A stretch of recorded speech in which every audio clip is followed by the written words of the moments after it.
Page 1046. So we're going to get into a few some pretty bizarre concepts here in Parsha's Seitzei. First of all, it's the Parsha in the Torah that has the either the most or the second most mitzvahs, just pure mitzvahs that are mentioned in the Torah. I think Mishpatim may have more, and what do you call it? And in Vayikra, Parsha's Kedoshim. I'm not sure which has the most. It could be Seitzei has the most. But the first few are kind of bizarre, and therefore we need to hear the explanation to understand what's really going on. So the Torah says like this: Seitzei lemilchama aloivecha, when you go to war against your enemy, unesado Hashem elokecha biyadecha, God will deliver him in your hands. Vishavisa shivyo, and you take captives. 1046. So you go to war. At a deeper level, obviously, this is talking about the basic war, the biggest war that we have, which is the battle with the evil inclination. And the Torah is teaching you that if you expect to overcome, if you expect to have any success whatsoever in overcoming the evil inclination, which is the daily battle, do me a favor, don't eat the sunflower seeds in the class, okay? If the Torah is what do you call it? First of all, it's not respectful for Torah. Second of all, it's not the crunching. Then I'm going to want some. And how's that going to look on Torah anytime if I'm eating sunflower seeds? So the Torah says the first thing is that when you want to, if you expect to overcome, we all listen. Let's face the facts. We're all tortured daily by our evil inclination. But the rule is you can't sit with your arms folded. Ki Seitzei lemecha, you got to go out to war against it. You got to be active, proactive in the battle against the Yetzer Hara. And then it says Hashem will deliver him in your hands. That means if we make the effort, we'll have help. Listen, you're not going to defeat them completely. Everybody, that happens when they take you out horizontal. That's when the battle's finally over. Right, but until that point, the person has a daily battle. But the assistance from God, what we call siyata d'shmaya, to overcome, page 1046, everybody's come late. The assistance will be if we take the initiative. The initiative is often be smart. If a guy says to me, listen, I was at the beach the other day and I was defeated by the evil inclination. So sometimes people, well, if you're not at the beach, you won't have that problem. I went to the beach and I saw things I shouldn't see. Well, yeah, if you're in the library, that probably won't happen. If you're in the base measures, that certainly won't happen. But if you go to the beach, that's going to happen. I was at a bar and somehow I sinned. Yeah, well, most people who go in minyan don't sin. If you're at the bar, that's going to happen. So you got to be smart. Take the initiative. The initiative made you be just avoiding the places that should be avoided. Number one. Number two, you'll notice that it says v'shavisa shivyo. You take a captive. That means the Torah is teaching us strategy in this battle.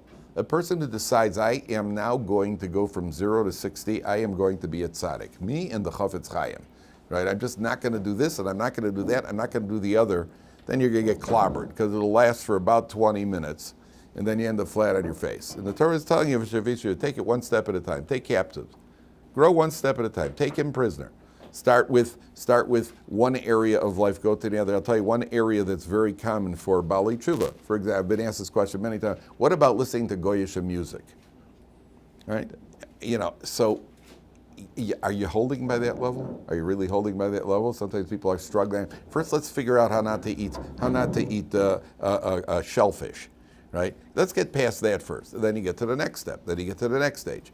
Are you sure that you're holding in a stage where you should deprive yourself of everything that you've been raised with? You have to know if you're holding by that stage. Okay, Goyish music, sometimes it involves, it could involve women singing, which is problematic, and it may involve suggestive lyrics, which is problematic, and it may involve vulgar lyrics. But that's usually in rap, right? And we're talking about music. So the what do you call it? A person has to know where am I holding for that? You may need to ask a rabbi, a mentor, or somebody else. But v'shavisa shivyo, take it one step at a time. It doesn't work. Judaism is not a 0 to 60. It's not a 0 to 60. What do you call it? And a person should avoid becoming overwhelmed. That's the spiritual end of it over here. Let's talk about the plain meaning over here because this is very, very bizarre. The Torah says what happens? You went out to war. And you took captives. And v'ra'isa bashivya eshes yefas toar. You saw a nice-looking woman. V'chashakta ba, you desire her. V'lakachta elcha le'isha. You take her for a wife. You want to take her as a wife. This is a non-Jewish woman. and you're out at war, right? And you want to take a non-Jewish woman for a wife. Well, what happens? So what should the next word in the Torah be? No, usher, forbidden, sinner, Gehenna, right? That's what the Torah, the next word is what you expect the Torah to bark at you right now, right? The Torah doesn't say that. The Torah says, Va'avesel toch beisecha, bring her to your house. V'gilcha es rosha, she shaves her head. A woman with her head shaven is generally unattractive. V'asasa es tzipor neha, and she does her fingernails. Either different opinions whether it means she lets them grow wild, which makes her unattractive, and if that makes her attractive, like others say, no, a woman with the fingernails are longer. That's part of her. That's how a woman. What do you call it? That's part of her beauty. So she should cut them short. Whatever it is, she should do to her fingernails whatever's going to make her unattractive. Vehisira esimla shivya me'ela. We're going to read about 5 psukim, then we'll try to understand what's going on here. She removes the garments that she was captured in, because when they went to war against the Jewish people, they used to dress the girls up nicely, so in order to attract them in and get them to sin. So she was wearing nice clothing, or limited clothing, whatever the case may be. Like nowadays, nicer is less. Right? And they say that the Haredim are the primitives. I don't know, the primitives generally wore less clothing, not more clothing. The Haredim always wear more clothing. It's the people on the street who are clothing allergies. I don't know. We're called the primitives. So I'm flattered. So it says, Ve'isira esimla shivya me'ela, she should remove the garments she was captured in, which are fancy, and she puts on some sort of what do you call it, unattractive clothing. V'yashva v'veisecha, she sits in your house. Uvachsa esavia v'esima yerachim, she mourns for her parents for a month. V'achar kein tavo eleo v'alta, then you may cohabit with her. V'haitza l'chal isha, she becomes your wife. In other words, it goes through a forcible conversion, and you're allowed to live with her. Yet if you don't desire her after 30 days, you must send her off. You can't sell her, which you would normally be able to do with a slave. Because you already put her through suffering, so you're not allowed to make any use of her. You have to let her set her free. Okay, so Torah teaches you to be a mensch also. That means even though we are allowed to take captives, and the captives are slaves, here, where you put her through this process, then you're not allowed to do that. That's what the Torah says. This is a very bizarre situation. Now, the first question here is, she's not Jewish. So why are you taking a non-Jewish woman into your home? And then the Torah comes along and says, and by the way, you put her through the process, and for 30 days she sits there with her fingernails cut and her hair shaven.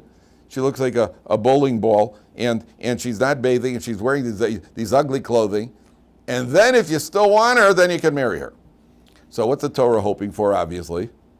That you won't. That means you may be infatuated, and it happens in life. The guy sees a girl and you're infatuated, and the infatuation ends as soon as she opens her mouth. Right? That happens in life. You say, hey, I wonder who she is. Ha! And off you go in the other direction. Right? That's something and especially if you're infatuated by her looks, which is usually the situation, and then for 30 days, they make a joke. They say women, when they wake up in the morning, they lose their face overnight. It takes women a while to get their face back, right? They got to take the step, until they put on all the schmaltz and everything else. You're watching her for 30 days over here. Hopefully that'll get the attraction out of you. And if it doesn't, then you're allowed to marry her. That's what the Torah says. Now I'm going to tell you a shocker here. I'm going to tell you a shocker. Why don't you see Rashi? Take a look at the right column of Rashi, the 4th line. If you find it, please show the person next to you. The Torah says, "V'lakachta l'chali isha." Now watch this. Right column of Rashi, 4th line. Lo dibra Torah ela keneged yetzer hara. The Torah here is speaking to offset the evil inclination.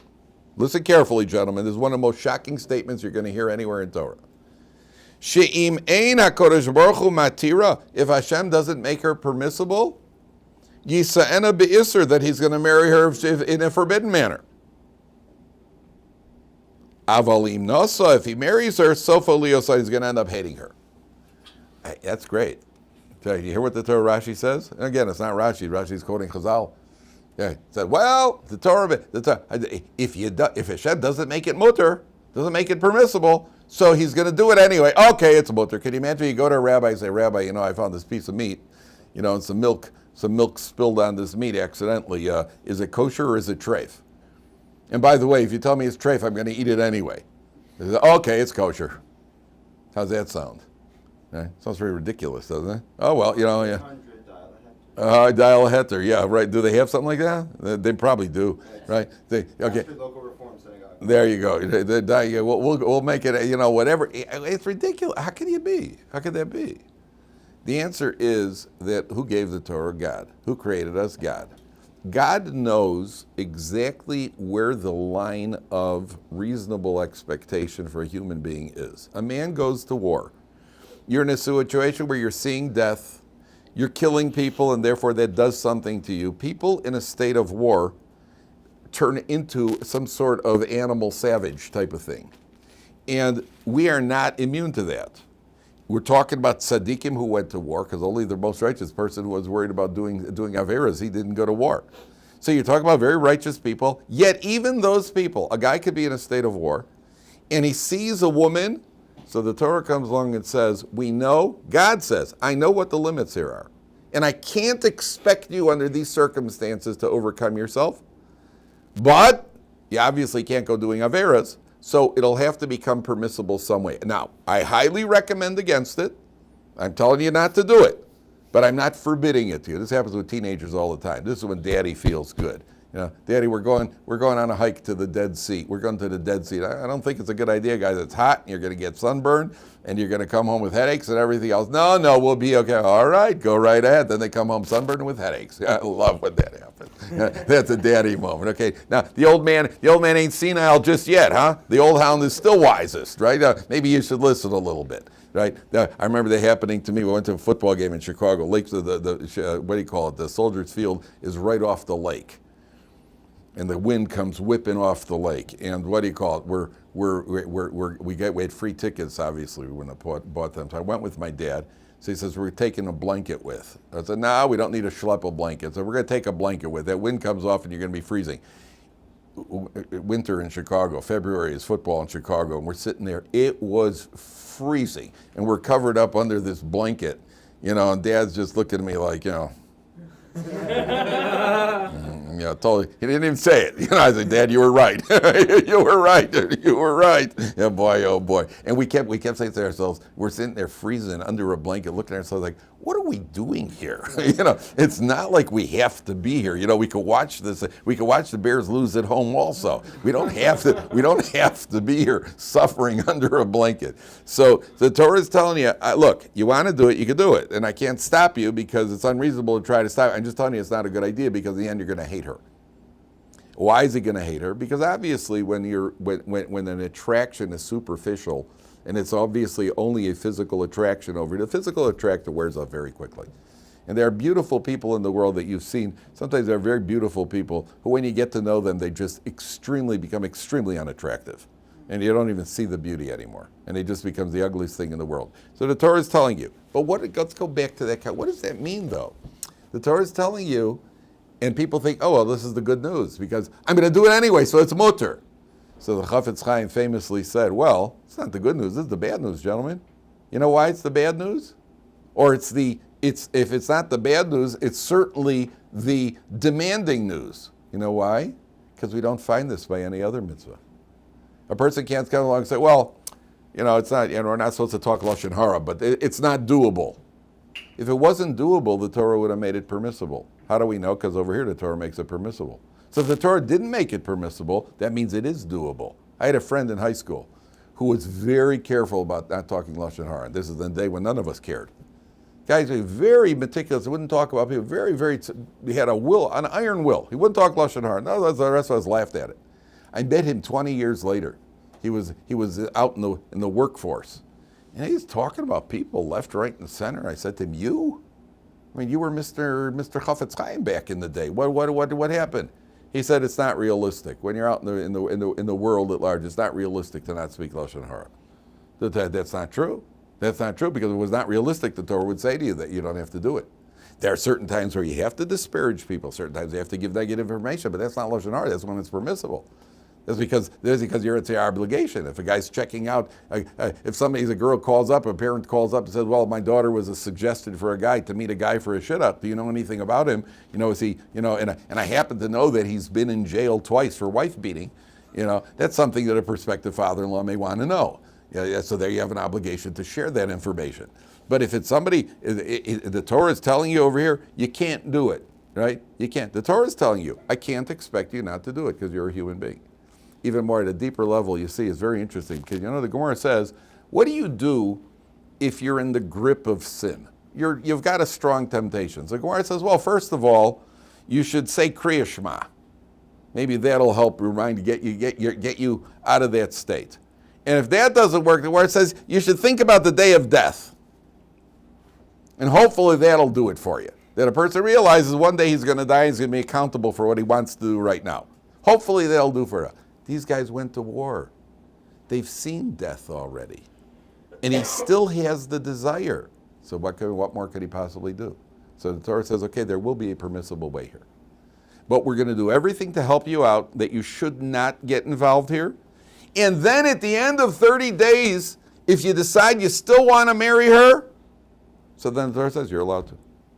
You're allowed to marry her. That's what the Torah says here. That's at the basic level. A very strange halacha, but you're going to end up hating her. And then the Torah says you're going to end up with a rebellious son.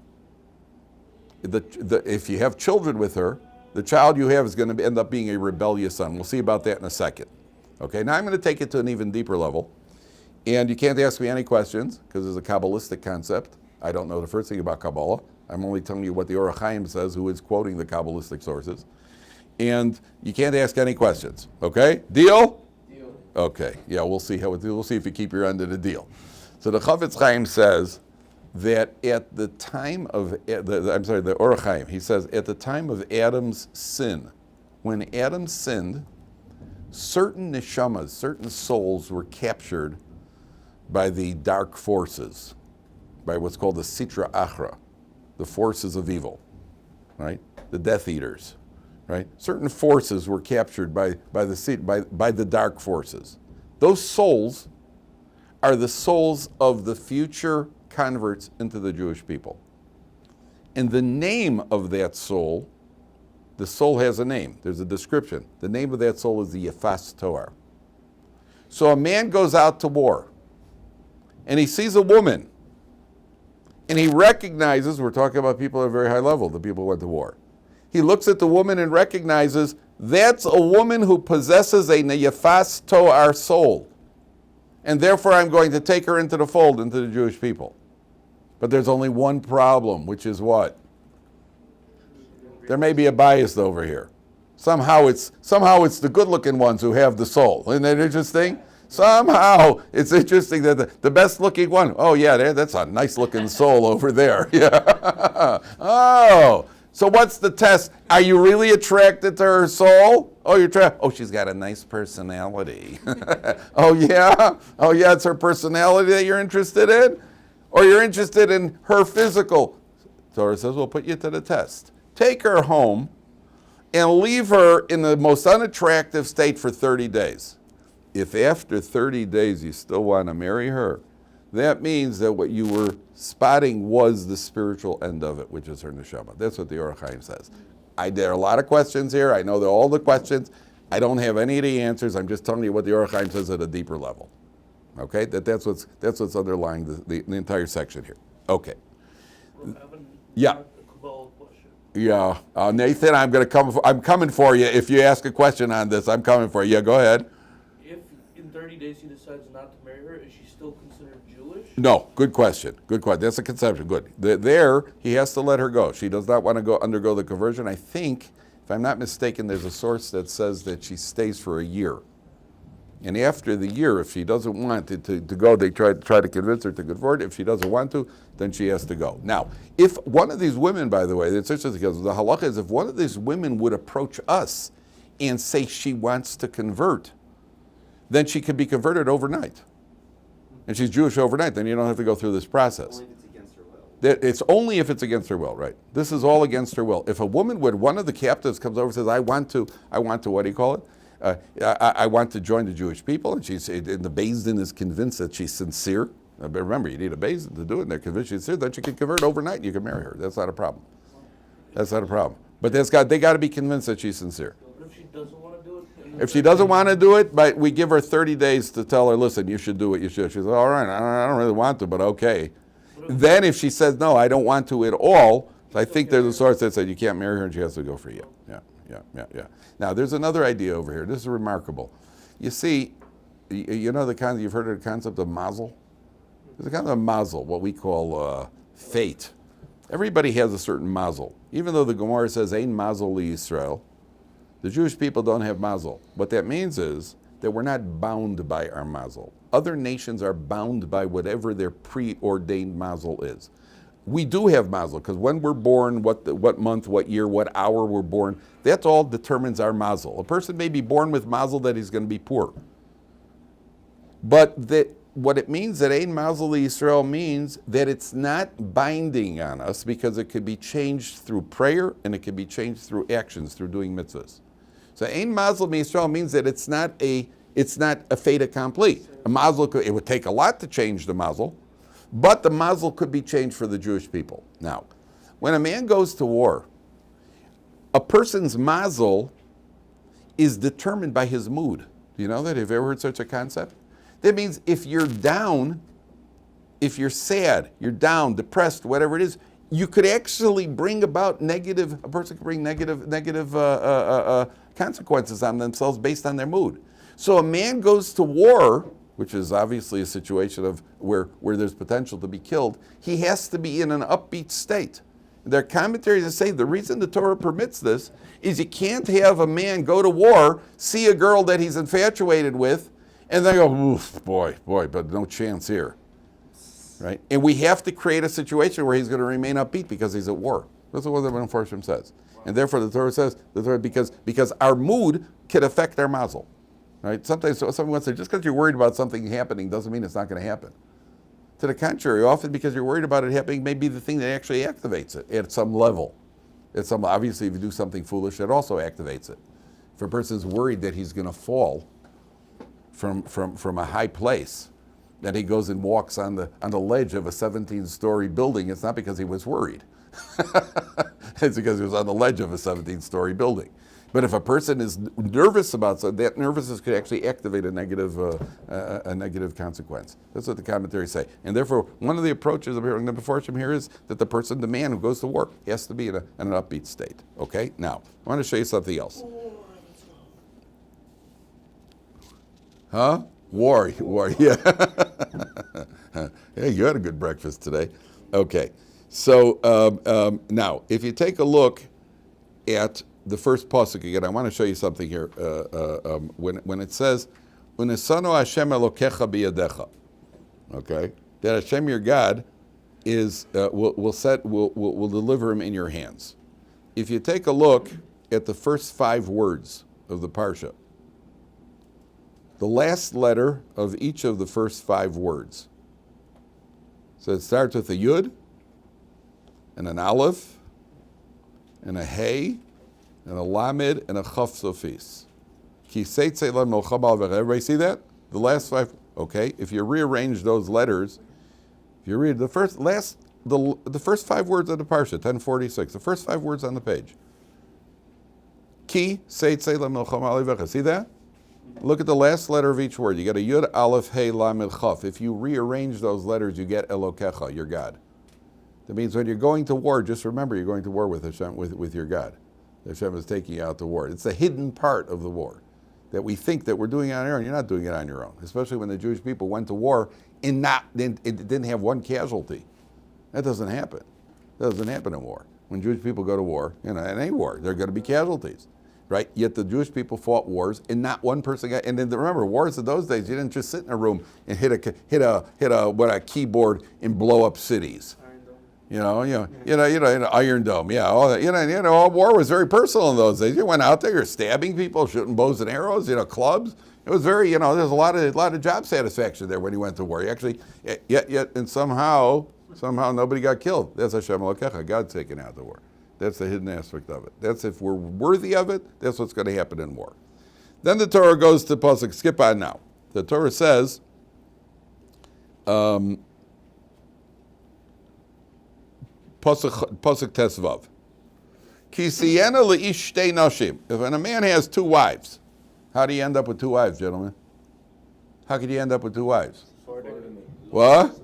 He's Sephardi? No, he's besides being Sephardi, you end up here. Why is it likely a man's going to end up with two wives? Because he took this woman, and he is already married. He took this woman. By Torah law, you're allowed up to 18 wives. So the question in general like this: the nowadays, Rabbeinu Gershom. There's a Cherem Rabbeinu Gershom. Rabbeinu Gershom, oh yes we do. Rabbeinu Gershom was the one who instituted, he and his Beis instituted a ban that a Jewish man, there were two things that he instituted. Number one, you cannot divorce a woman against her will, even though by Torah law you could. By Torah law, a man could write a get and give it to his wife. It said, you're packing, by Torah law. Rabbeinu Gershom says you're not allowed to do that. A woman cannot be divorced against her will, number one. There are extenuating circumstances that they could their way, but under normal circumstances he can't.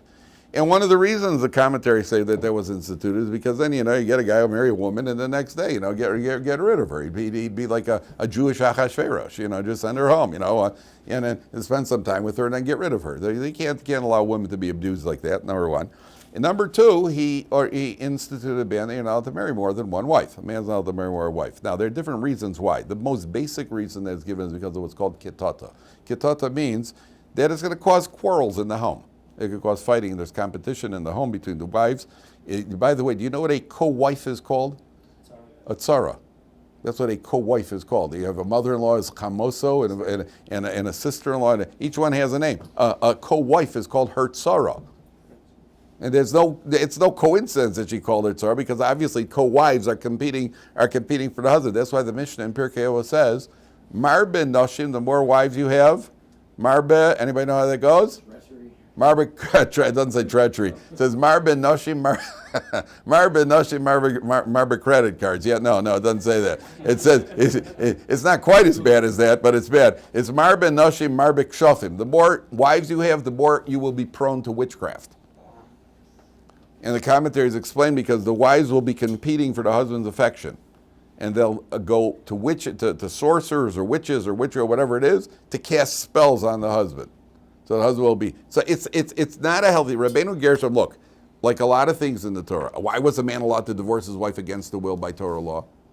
Because when generations were on a higher level, men didn't just treat. Where it's like anything else, where the rabbis made a rabbinic decree because of the spiritual descent of the various generations. Why is it that at one point in time you didn't have to wait 6 hours between meat and milk? Because people weren't going to get confused that things weren't going to, it wasn't going to go wrong. So they didn't have to make that decree. All the decrees, muktzah is also a rabbinic law. They can't move muktzah. Why? Because people were conscientious about their Yiddishkeit in those days. So a person who moves a pencil was sure that they weren't going to pick it up and write with it on Shabbos. As our religious conscientiousness decreased, at that point, the rabbis instituted various safeguards, because let's face the facts, it's not necessarily the first top of our priority. We're not always thinking about, first of all, we're not always thinking at all, but we're certainly not thinking about our not desecrating Torah laws. So Rabbeinu Gershom said, 2 wives in the house is an unhealthy situation. It could lead to, there's actually a statement in the Gemara that says if you marry 2, you should marry a third. If you marry 2, you should marry 3. Because if you marry 2, they may plot against you. If you marry 3, at least one of them will tell you what's going on. That's what the Gemara says. The Gemara says at a time when you can marry more, don't marry more than 1. But if you're going to marry 2, marry 3. Right? It's in your own best interest to marry 3. And by the way, it's interesting because even in the Torah, you don't find men marrying more than 1 wife unless there were extenuating circumstances. Either Yaakov Avinu, who was deceived into it, right? He was going to marry Rachel. It doesn't say that he was going to marry Leah also. He was going to marry just Rachel. Then he ended up marrying Leah, so each one gave him a maidservant. Who? Rachel is good. He married to both of them. He was married to 4 because each one gave him a maidservant. It was also with a certain amount of deception. But then you find, for example, what do you call it? Avram Avinu had a second wife, Hagar, but that was only because he didn't have children with his first wife. And then you find later on that Elkanah, who was the husband of Chana, who was the mother of Shmuel Hanavi, he had two wives, Chana and Penina. But there also, Chana did not have any children. And it's very likely that he married Penina because the first wife didn't have children. So you see, even in the Torah, when you see it, it's usually under extenuating circumstances. Here, Rabbeinu Gershom says, number one, there's the problem of Kitata. Then he said there's also, it's interesting, because this decree of Rabbeinu Gershom was not accepted. It did not sure it wasn't accepted. It didn't spread to the Sephardi countries. And that was one of the problems at the beginning of the state of Israel, because the secular law in Israel was that polygamy is forbidden. Yet immigrants coming from the Yemen and Morocco, these various places, some of them were married to more than one wife. So they passed the law in the country, this is all the way in the beginning of the founding of the state of Israel, they passed the law that if you've arrived with more than one, you could stay that way, but you cannot marry more than one once you're living as citizen in the country. That was the law that they passed. So that's what happened. It was something they had to deal with. Rabbeinu Gershom, he was, he passed this law. Now there is another explanation, a fascinating idea, which explains also why it didn't spread to the Sephardi countries, is that polygamy was only forbidden in the Christian countries. And if a Jew would go against those laws, so that could create a backlash against the Jews. That's what one of the commentaries says. That you're provoking the authorities by marrying two wives, because in their law, in their land, it was forbidden. Whereas in the Sephardi countries, there was no law in the land that is forbidden to have more than one wife. Even to this day, Arabs are allowed to have 4 wives. This guy told me that he was in the hospital. His wife had given birth, and there was an Arab woman who had just given birth to a daughter, and she was cry. All she did was cry. She cried and cried. Nobody came to visit her, nothing. So he finally said to her, why are you crying? She said, because it's my 3rd daughter. And the law is that once they have 3 daughters, if you have 3 daughters without having had a son, so then he's allowed to take another wife. So now he's going to take another wife. So all she did was cry and cry. Nobody came to visit her. Nobody, what do you call it? So she cried again. That's their law. So they're allowed 4 wives. By Muslim law, they're allowed 4 wives. Here, the Torah says that you're allowed. So the Torah says like this: if you have 2 wives, now let's read the pasuk inside. Pasuk Tezvav. Ki siera li shtei nashim. When a man has 2 wives, achas ahuva v'achas snua, one of them is beloved and one is hated. V'yoldu lo banim, and they bear children for him, sons. Ha'ahuva v'asnua, v'haya habena bechor lasnia. The firstborn son will come from the hated wife. Now, what's the law of a firstborn? Redemption, that's true. A firstborn has to be redeemed. By the way, I'm a Kohen. So yeah, if anybody wants to be redeemed, feel free. We have a sale this week. What do you call it? If anybody needs to be, if you, by the way, if you suspect that you need to be redeemed, if you're the firstborn of a mother who's never had a miscarriage, what do you call it? And it was a natural birth, and there was no sister before you, and you're the firstborn of a Jewish mother, and what do you call it? And those circumstances are fulfilled, and you have not been redeemed, then you have to be redeemed. It's no different. It's no different as far as the obligation. It's no different than a bris milah, because it's a Torah obligation. If a father doesn't redeem the son has to redeem himself. Redeem from what? It's called redeeming the firstborn. That is the mitzvah. If you're the firstborn, you redeem yourself by giving a kohen the equivalent of 5 silver pieces, 100 grams of silver, which nowadays is about 250 to 300 shekels, something like that. And there's a ceremony, the guy in a bracha in a ceremony, and what happens is nowadays the kohanim, you have 5 silver pieces, 5 silver slugs of something. It doesn't matter. There's no official silver coin. It's all good. It's 5 coins that equals 100 grams of silver. What you do is most people don't carry that around with them. You purchase them from the kohen, and then you give it back to the kohen with a bracha to redeem yourself. And the kohen. Oh, absolutely, absolutely. If a person suspects. Does the coin give the money back? No, the coin does not give the money back. And that does the coin. Do I give the money back? And the answer is no, I don't give the money. People said to me, it's about 250 shekels. I have to check. There's a constant way. You could check on the what do you call it, to see what 100 grams of silver, what's silver, the price of silver, and you make calculate 100 grams of silver. If you don't do this, it's just like a person who does not have a bris milah. That means they're neglecting a positive command. Don't be nervous about it. If you are a firstborn, it's an obligation, like putting up a mezuzah. It's like not putting up a mezuzah or not putting on tefillin. Is it usually done when you have a bris? usually done. No. It's done at 30 days. It's done at 30 days, and people have asked me, do you keep the money? First of all, yes, the Kohen keeps the money. 30 And days people, old? huh? 30 days old? 30. At 30 days, the father is supposed to do it. The baby's for the son. But if a son is past 13, and the father has not done it, then it's an obligation on the son to redeem himself. What if it's a different dad but same mom? If same mom, if it's the firstborn from the mother. Would you say about Firstborn. miscarriage? If there was a miscarriage after 40 days, After 40 or 40 days, before 40 days of pregnancy, it's not considered, it does not unveil. But if a woman had a miscarriage after 40 days of conception, so then he's no longer considered the firstborn. It's the description of the Torah is the firstborn who has opened the womb.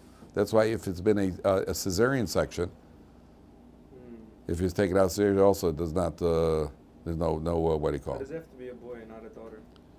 Because that's the Torah says the firstborn, the son, for the same reason the son gets the what do you call it? The Bechor is the son. Now the Bechor also that's just on the subject of redeeming. By the way, people have asked me if I give the money to tzedakah. When I get the money, do I give the money to tzedakah? I'm like, excuse me, do you give all your income to tzedakah? If I'm in a good mood, I'll give 10%. And if I'm in a better mood, I'll give 20%. And what I do with the rest of the money is not your business. I'd ask you what you do with your income. Oh, you give all your income to tzedakah? That's 100% income for the Kohen. 100%. It's legitimate money. Right? Okay. Now, so that's okay. Now, what else is a Bechor entitled to? You mentioned for your redemption. What else? Double portion. The Bechor, if a man dies and he has, let's say, 4 sons, the portions are divided into 5. And the Bechor gets 2 of those. In other words, double of what any of the other sons got. So you just add 1 to every amount of sons are. 1 second. So if there's 6 sons divided into 7, and the Bechor gets 2/7 and everybody else gets 1/7. That's the halacha, unless a father has arranged halachically, and it's got to be done halachically where he's going to divide it up equally. It is possible to do that. But if he died without any prearrangements, the sons divide the property, and the Bechor gets a double portion. That is a halacha in the Torah. And if you notice, take a look at the word Bechor. It's remarkable. The Vilna Gaon points this out. Look at very carefully. Do you see what it says, Haben ha-Bechor, the firstborn? Okay, everybody see that? It's 6 lines from the bottom. Haben ha-Bechor, the firstborn. Yes. The letter Beis is exactly double the letter that comes before it in the Aleph Beis, which is an Aleph. The Beis is 2 and Aleph is 1. A Chaf is 20. The letter before it in the Aleph Beis is a Yud, which is 10. 20 is 2 times 10. And a Reish is 200, which is exactly 2 times the letter before it in the Aleph Beis, which is a Kuf, which is 100. So the essence of Bechor is double. You see the word Bechor is double. And the Bechor gets a double person. Yeah, another coincidence in Torah, right? How do you like that? So Firstborn of the father? Or firstborn for the mother. what if there's 2 firstborn? So look, that's exactly what the Torah is talking about. The Torah talks about they both have a child, yet the firstborn came from the one that was hated.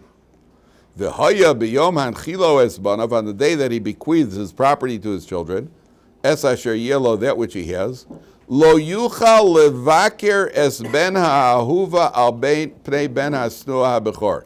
He cannot firstbornify, for lack of a better word in English, he cannot firstbornify, what we call prioritize, the firstborn of the beloved wife over the firstborn of the hated wife, because the firstborn of the hated wife came first.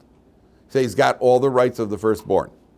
Ki es ha'bechor ben ha'snua yakir lasas lo pishtaim. He must give him the double portion. What's the Torah telling you over here? The Torah telling you over here, if they marry the woman, you're going to end up hating her. And you're going to just have more aggravation, because then she's going to have a child. It's just going to, that's the way things work in life. Just whatever could go wrong will go wrong.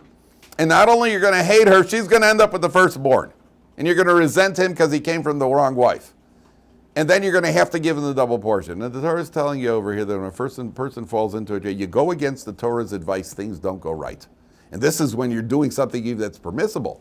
Imagine when you're doing things that are wrong. When you're doing things that are wrong, certainly things are going to get messed up. Yet here the Torah is telling you it's permissible, you did everything right, you took her 30 days, and we're still telling you don't do it, it's not going to be good.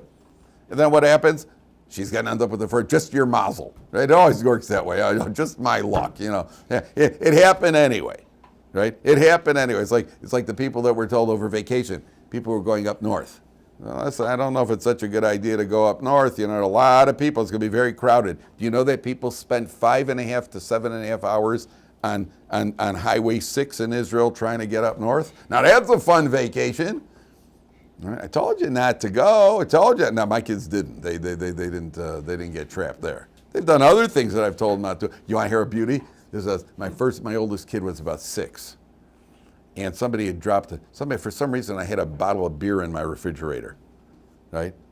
Some guy left me a bottle of beer. I don't know. I had a bottle of beer. I don't drink beer. I don't like beer. I never liked beer. It was Friday night, a Shabbos meal. All right, I have a beer. I'll try some beer. I can't stand the stuff. So I pour myself some beer, right, in a glass. I pour the beer, and my son, 6 years, says, "I want some." But you're not going to like it. He says, "Yeah, I'll like it. You know, it looks good. It looks good with foam and everything else." So instead of arguing with him, I said, "Okay," right? And I gave him the cup. And I remember the look on his face was delicious. It was absolutely wonderful. He just did like this. And he looked at me, and you could tell in his eyes it was like, oh, you got me. Oh, you warned me. All in one split second. You could see. That was one of those daddy moments. Thank you very much. Right? I told you nothing good's going to come of it. Right? You want to do it? Go right ahead and try. It's up to you. So the Torah is telling you that's what's going to happen over here. You're not going to obey the Torah's recommendation. It's going to get even worse. We'll see in a second. Yeah, good. If the firstborn was not redeemed, then does he still get a double? Yeah. One has nothing to do with the other. Okay. Then the Torah goes on to one again on the bizarre mitzvah. Kiyela ish ben sorer umora. When a man has a rebellious son, how does the article translate it? A wayward and rebellious son. Einenu shomea bekol aviv uvekol imo. He does not obey his father and his mother. V'yisru oso. They punish him. They actually take him to Beis Din, and they tell Beis Din that this kid's out of control. We'll see what the out of control is in a second. And Beis Din actually flogs him. And then he repeats it 3 times. V'lo yishma aleihim. He doesn't listen to them. He doesn't obey his parents. What is the classic example? The Gemara says, what does he do wrong? What constitutes, there's got to be, like everything else in Torah, there has to be some sort of rules for the game. What rules did he break? What is this, a guy he's breaking Shabbat? What is he doing wrong over here? So the Gemara says, he takes from his father's property, he takes a certain amount of meat, which is only semi-done, it's not completely cooked, and he takes a certain amount of wine, and he gluttonizes it. He's becoming a glutton. What does it mean to gluttonize? Your college roommate, right? Gluttony meaning that it's he's eating a certain quantity and drinking a certain amount of wine and eating a certain amount of meat, and he's in the early stages. It's only a 3-month period that this could happen. It's at the onset of physical maturity for 3 months. He's 13, began puberty, and it extends only for 3 months, and then he does something out of control. He goes and he steals from his father, and he eats it off location, consumes it off location. Then he is in the category of Ben Soromar. We'll see tomorrow what this is about.